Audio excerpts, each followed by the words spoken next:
I like pretty things. How about you? I'm Devin. This is Devin Talks Tabletop. I'm your friendly neighborhood board gamer, and this is a YouTube series in which the games are made up. What I say doesn't matter. But you guys are here anyways, and I appreciate that. Even in spite of the uselessness of my content, you guys are here, and I'm thankful. One of my oldest relationships or contacts that I have in the industry is with Horrible Guild. They are a publisher that has made some really exciting games. I packed this in here, and it was maybe a bad choice. There we go. Okay. It's not this tight typically, but it's got all of the shrink wrap on it, which makes it that little extra bit thicker than it needs to be.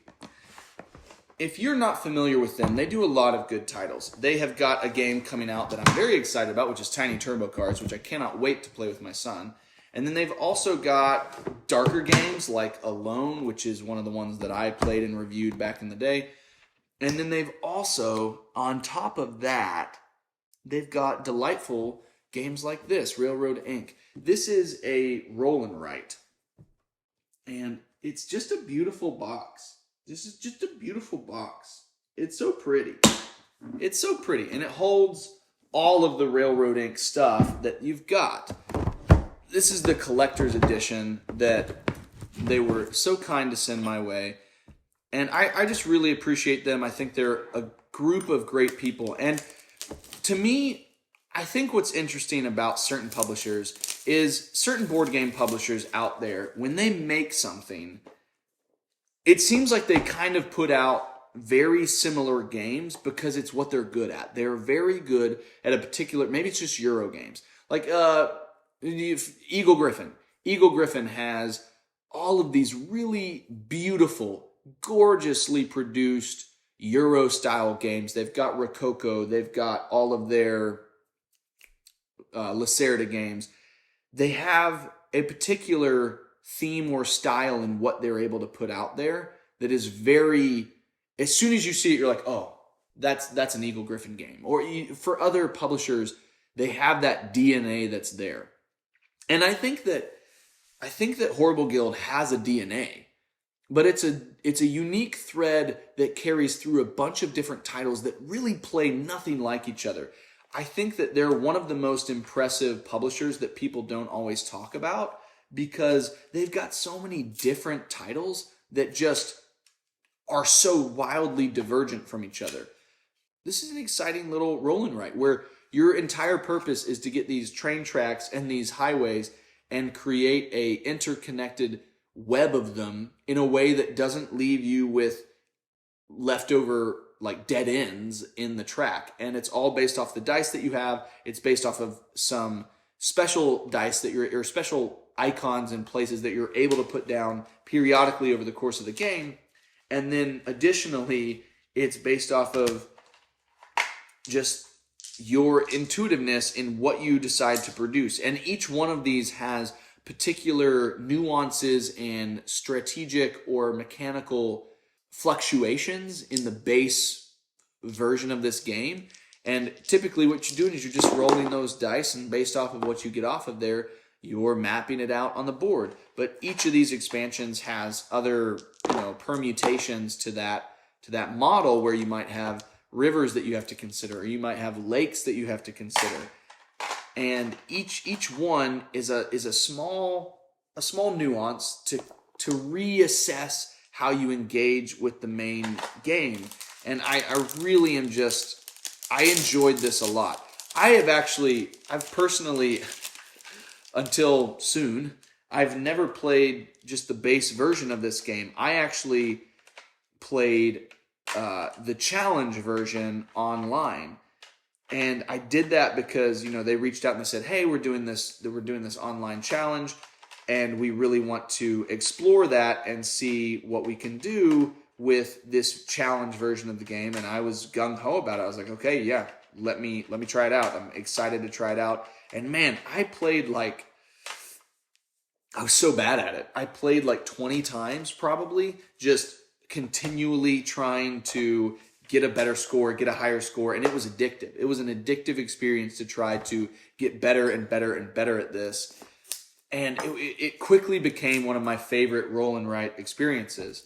And I know that blank and write is a pretty rapidly growing and getting quite popular genre in board games. You've got stuff like Three Sisters, you've got stuff like Hadrian's Wall, a lot of different ones. You've got Motor City, a lot of different ones are coming out. But I think that Railroad Inc. is such a pure experience that I cannot wait to, now that I have this physically, to table this with people that live near me and show them how much fun I had online with just such a simple thing.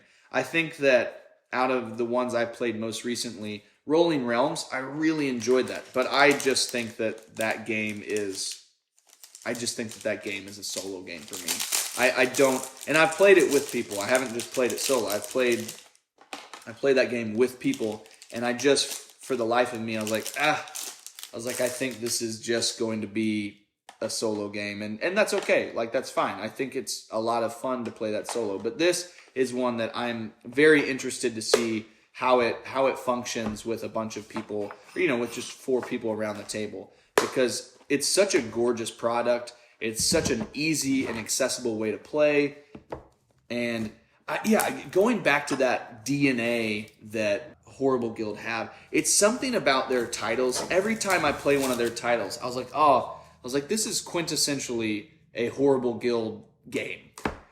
And it plays nothing like the last one that I played, but it really is like, this is so comfortably in the realm of what they do. And I'm not really sure what it is. Like, this one has cards, which I'm excited to jump into. Every single one of these has a little bit of a change in what they provide, and I'm pumped to see how that functions. But so few components, because you really you don't need a lot. You've got the rule book, and you've got your dice, and you've got your markers and the boards, and that's all you need. I'm excited about this. Even if I don't use a lot, like some of these expansions with other people, and maybe I just prefer 1 or 2 types of expansions with other people, just like me and my wife, just me and Amber diving into just pulling out a different box whenever we want to relax and play a game. I think that this is going to be one that is exciting to jump into. So Tiny Turbo Cars is coming out, and then they've got King's Dilemma, that's one title that they have that I have not played yet. I have not played King's Dilemma, but I really would like to. It seems like the kind of game that would interest me, but like that kind of legacy narrative experience that you're building. But yeah, this is just, they pack so much. This is probably close-ish to the same box size as Unsettled, and I'm really excited to jump in Unsettled. I can't wait to do that. There we go. I want them all the same way.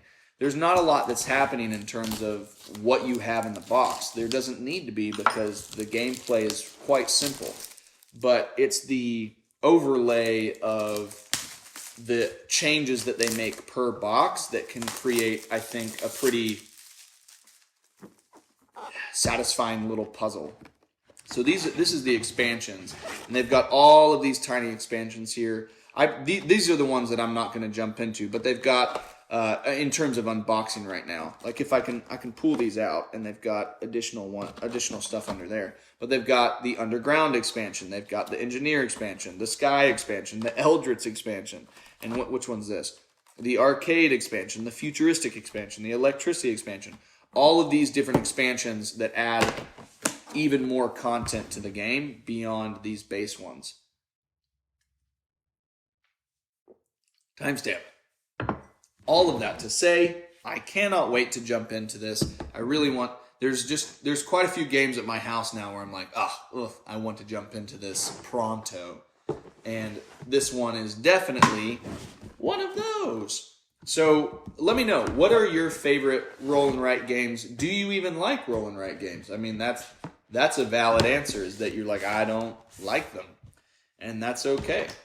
But I can't wait to jump into that. Railroad Inc. Super excited. Horrible Guild, fantastic company that I really enjoy knowing them and having played their games. I got more stuff to do, guys, so I'm going to get to it. Declarative timestamp.